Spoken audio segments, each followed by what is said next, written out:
What on earth is this? I stared intently at the video playing on my smartphone. It showed my home. My and my husband's bedroom. I have an app installed on my phone that streams footage from our home security cameras. And in that footage, there were images of my husband with another woman. Were they embracing? Their proximity was too intimate to be explained away as just friends or acquaintances. Then, I heard voices. You sure she doesn't suspect anything? Yeah, I've been doing exactly as you said. It's perfect. She's clueless, completely believes me. Huh, I can picture it. They laughed together, then playfully tumbled onto the bed. I was left speechless by what I was seeing. Because that woman was my very own sister. I'm Nancy Hadley. I'm 50 years old. My husband, David, who's turning 55 this year, and I have been married for 20 years. We don't have any children, and we've been living together, just the two of us. Because we were both working, we had a relatively comfortable life, but all that changed about 10 years ago. That's when David was diagnosed with early-onset dementia. But as time went on, his errors became more significant. He began forgetting business meetings with clients, forgetting how to do his job altogether, making work a challenge. In everyday life, he couldn't remember where he'd placed things, how to dress himself, and his sense of direction became so bad he'd bump into things. There was even a time when he left the kettle on the stove, almost causing a fire. So, David and I sought advice from my sister, Anne, who runs a care home. We had him tested at a hospital she recommended, and that's when he was diagnosed with early-onset dementia. David had to retire from his job, and now we have a caregiver from Anne's facility come to our home twice a week. Nowadays, I'm the breadwinner of the family, busy working every day. Nancy, how's David doing? It was the day our regular caregiver, Ms. Johnson, came to our home. That day, Anne came with her. And you came too? Yeah, he's your husband after all, so I'm worried too. Ever since we started relying on Anne's facility, she would often stop by before I left for work. She's been caring for David like a brother ever since we got married because, as she often said when we were younger, she always wanted a big brother. She was the one who was most heartbroken when David was diagnosed with dementia. Even though she herself was supposed to be busy with work, the fact that she would check in on us frequently like this was truly appreciated. Thanks to Anne and Ms. Johnson, I'm able to leave David at home with peace of mind while I go out to work. If I didn't have my income, our household finances would fall apart, so I have nothing but gratitude for the two of them. However, they can't come on weekends, so the burden of caregiving falls on my shoulders alone. I'm dealing with work on weekdays, taking care of David on weekends, and I hardly have any time for myself. I wasn't really aware of it myself, but I must have been tired. A nurse who was familiar with me at the hospital where I took David for his regular checkup noticed my fatigue. We've known each other for nearly 10 years, so it seems she can tell even the slightest things. Mrs. Hadley, it's inevitable that caring for your husband is hard, but you need some time to rest by yourself. You're right, I understand that. I may be able to ask Anne and Ms. Johnson for help in a pinch, but I can't bear to cause them any more trouble. By the way, a new nurse came to this hospital the other day, who used to work at a specialized dementia hospital in New York. Maybe she can help you out. Look, there she is. When I looked in the direction the nurse was pointing, I couldn't believe my eyes. It was Amy, my best friend from college. Amy seemed surprised to see me too, but we hugged each other and celebrated our reunion. Amy, who was active in the softball club in college, was still a sharp-looking woman with a neat short haircut. Nancy, you haven't changed at all. Neither have you, Amy. I'm so glad to see you. Amy told me that she had waited for her children to grow up, divorced her husband, and returned to her hometown. Just let me know when you're free for a cup of coffee, she suggested, when David came out of the examination room in his wheelchair after finishing his tests. Oh, this is my husband David. I guess it's been ages since our wedding. That's right. It's been a long time. I'm Nancy's friend from college. Amy, bending down to match the eye level of David seated in the wheelchair, paused for a moment. Amy? Something wrong? Oh, sorry. David, we met once at your wedding. Is that so? I'm looking forward to your future care. Thank you in advance. David smiled at her and replied. Amy seemed to be looking at David with a somewhat meaningful expression. Probably noticing my puzzled look, she stood up with a smile. I've taken care of many patients like your husband, so I might be able to give you some advice. I think I can be of some help, so feel free to ask. Yeah, I'll rely on you for sure. Thanks, Amy. We waved goodbye to each other. After that, there were several occasions when I met Amy, such as when I went to get David's medicine or when his health deteriorated. Each time, Amy would look at me with concern, but I pretended not to notice and brushed it off. A few months after my reunion with Amy, David and I visited the hospital together. Just as David was called in for an examination, I heard, "Nancy." When I turned towards the voice, there was Amy, looking serious. Amy, is something wrong? Your husband, David, just went in for his examination. Do you have a moment to spare? Sure, I guess. Amy guided me to a counseling room. Nancy, how is it, taking care of David? Are you worried about me? Thanks. I discussed David's recent health condition, and also mentioned how the lack of breaks was taking a toll on my body. Amy listened intently to my story. I thought she was just concerned about my well-being, but then she began with, "Actually, Nancy." The following words she spoke were hard to believe. It was about a week before I met you again, Amy started. She was walking around town shopping when she spotted Anne with a man. She was familiar with Anne's face, as she's my sister, but Amy felt like she recognized the man's face. When Amy called out to them and introduced the man as her boyfriend. It was when we met at the hospital again that I realized it was David, your husband. It all seems so confusing. That's surprising. No wonder you had a strange look on your face back then. But Amy had seen Anne and David together in town a week before we met again. However, David seemed entirely unaware of Amy's presence. I was different back then. I had longer hair, down to my shoulders, and I was wearing glasses. I looked totally different. That might explain why he didn't recognize her. But still. Also, there's one more thing that's been bothering me. According to Amy, David's responses at the hospital felt terribly unnatural for someone with dementia. She said that his behavior was exactly like someone she'd seen in the hospital where she used to work, who was pretending to have dementia. The man I saw in town was walking confidently, responding clearly. He looked perfectly healthy. Could it have been a mistake? Perhaps you misidentified him? I don't think so. You know David has those distinctive moles under his right eye, right? The man with and had them too. It's kind of a sexy look for a guy. I'm sorry, I shouldn't be talking about your husband that way. Amy apologized, seemingly realizing that her comment was a bit inappropriate. But it's true, David does have those moles. It's not common to find someone else with the same face and mole positioning. So, could it be that David has been pretending to have dementia for 10 years, and he's having an affair with Anne?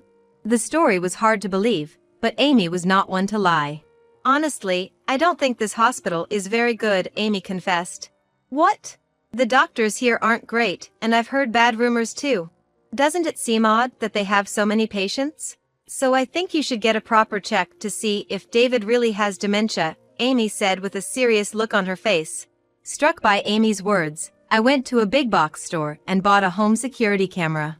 I placed it in inconspicuous spots in the living room and bedroom to secretly record what was happening while I was at work. I set it up to watch on my smartphone and checked in during breaks. Sure enough, David's behavior was different from what he showed me. He was not lost or confused about where things were placed. He was living quite normally. Moreover, when Ms. Johnson, who I had asked to take care of David, arrived, there was no sign of her caring for him. Furthermore, I found out that Anne had been frequently visiting my house while I was away. On top of that, their conversations were clearly recorded on the footage. You're not getting caught pretending to have dementia, right, David? Yeah, because I'm doing just as Anne suggests. Pretending not to know the date or where things are is working perfectly. Pretending not to write or go outside thinking it's day when it's actually night would be good too.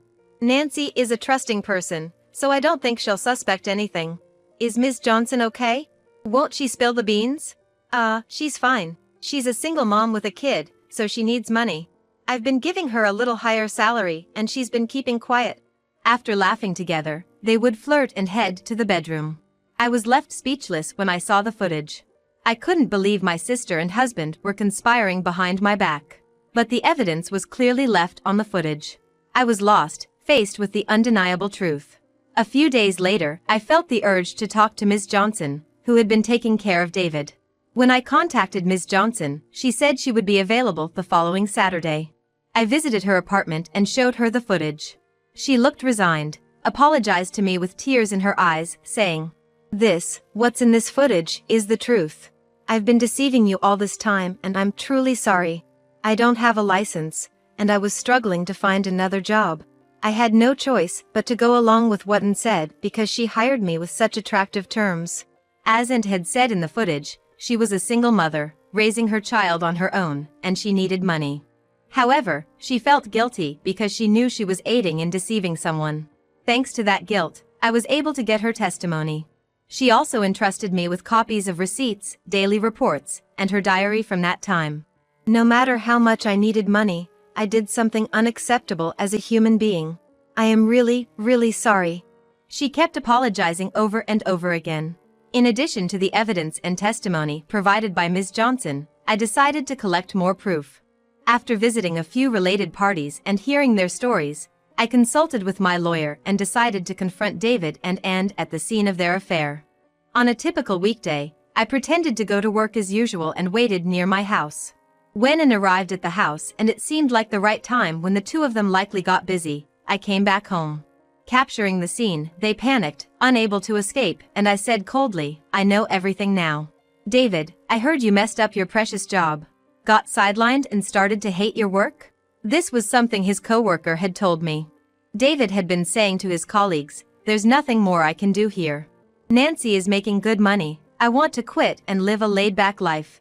Looking at my calm demeanor, David began to confess in a hurry. "It wasn't from me, it was Ann who seduced me. She said we could pretend to have dementia and be supported by you.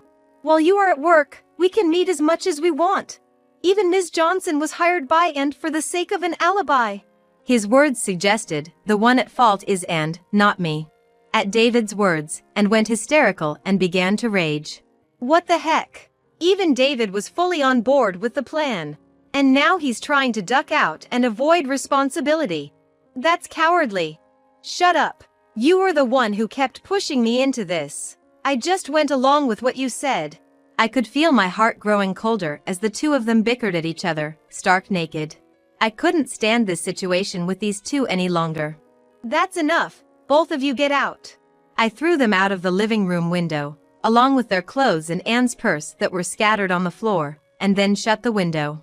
They kept banging on the window, saying things like "open up" and "let us explain." But I just closed the curtains and ignored them.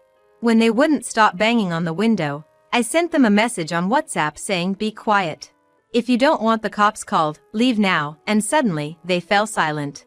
For a few days afterward, they kept coming to the house and sending messages on WhatsApp, which got on my nerves, so I sold the house and moved to a weekly rental apartment.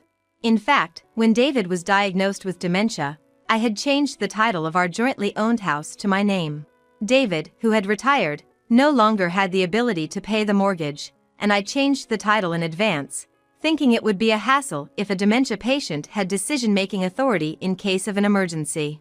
I was able to sell the house for more than I expected, and I purchased an apartment with the money I had quietly saved up. I hadn't foreseen a situation like this, but I must say, good job past Nancy. And so, I divorced David. I also claimed division of assets against David. It doesn't matter whether David has the ability to pay or not. It's a statement that you two did this to me. I'll never forgive or forget it. What follows is what I heard through the grapevine. After divorcing me, David remarried and now lives in her house. However, it seems that they are not doing very well. This is just my assumption, but I think David and Ann were just caught up in the excitement of their affair. Once they get married, they can no longer just be lovers. Living together, for better or worse, things will come to light. And they will need to accept each other, recognize each other, and sometimes turn a blind eye. But it must be difficult for those two, who remarried in the aftermath of the affair. And even if they were to discuss breaking up, both of their parents have already passed away. The house where David and I used to live had already been sold. David doesn't have a place to return to now. They don't have any other family to rely on, no place to escape, so they have to deal with everything by themselves. Well, I couldn't care less. Actually, I would say they got what they deserved. Due to Ms. Johnson's revelation, Anne's facility had its license revoked and was closed. It seems that the facility was not making enough profit to repay the amount of money they had borrowed from the bank when they opened. So, and now has a significant amount of debt. That seems like a sufficient price for a sister who stole her sister's husband. It seems the quack doctor who issued the fake diagnosis faced trouble too. Following the incident, his staff, including Amy, quit one after the other, making it impossible to keep the business running, leading to the closure of his clinic. Apparently, he'd been accepting requests from some unsavory sources, issuing false medical reports like he did for David, and in return, they'd refer patients to him. This was the truth behind why he had so many patients, despite lacking the skill and any good reputation. After learning the truth, I was shocked by how outrageous some doctors can be. But I had to admit my fault too. I was too trusting. I took my sister's word and the quack doctor's claims at face value. According to Amy, I'm too kind and I trust people too much. I don't like to doubt people, but these days I'm reflecting, realizing that I need to scrutinize what people tell me more and think for myself. Amy, by the way, seems to have found a new job at a large general hospital in the neighboring town. Her work experience in a New York hospital was highly regarded, and it seems she's already earned the trust of those around her and is enjoying her work. And on Amy's recommendation, Ms. Johnson also started working at the hospital cafeteria. Wow, adorable! Amy's eyes were sparkling at the sight of a puppy frolicking with a ball. This puppy is a male miniature dachshund I brought home about a month ago. He's my precious partner, soothing my heart and body when I come home tired from a long day at work. Since this little guy arrived, Amy has started to drop by my apartment more often. He's just so cute, I can't help but come see him. She says that, but in reality, she's coming because she's worried about me. She won't admit it though. I've lost my husband, but now I get to spend this enjoyable time with my best friend. I find myself thinking that a single life, enjoying the company of a fellow woman, doesn't sound too bad after all.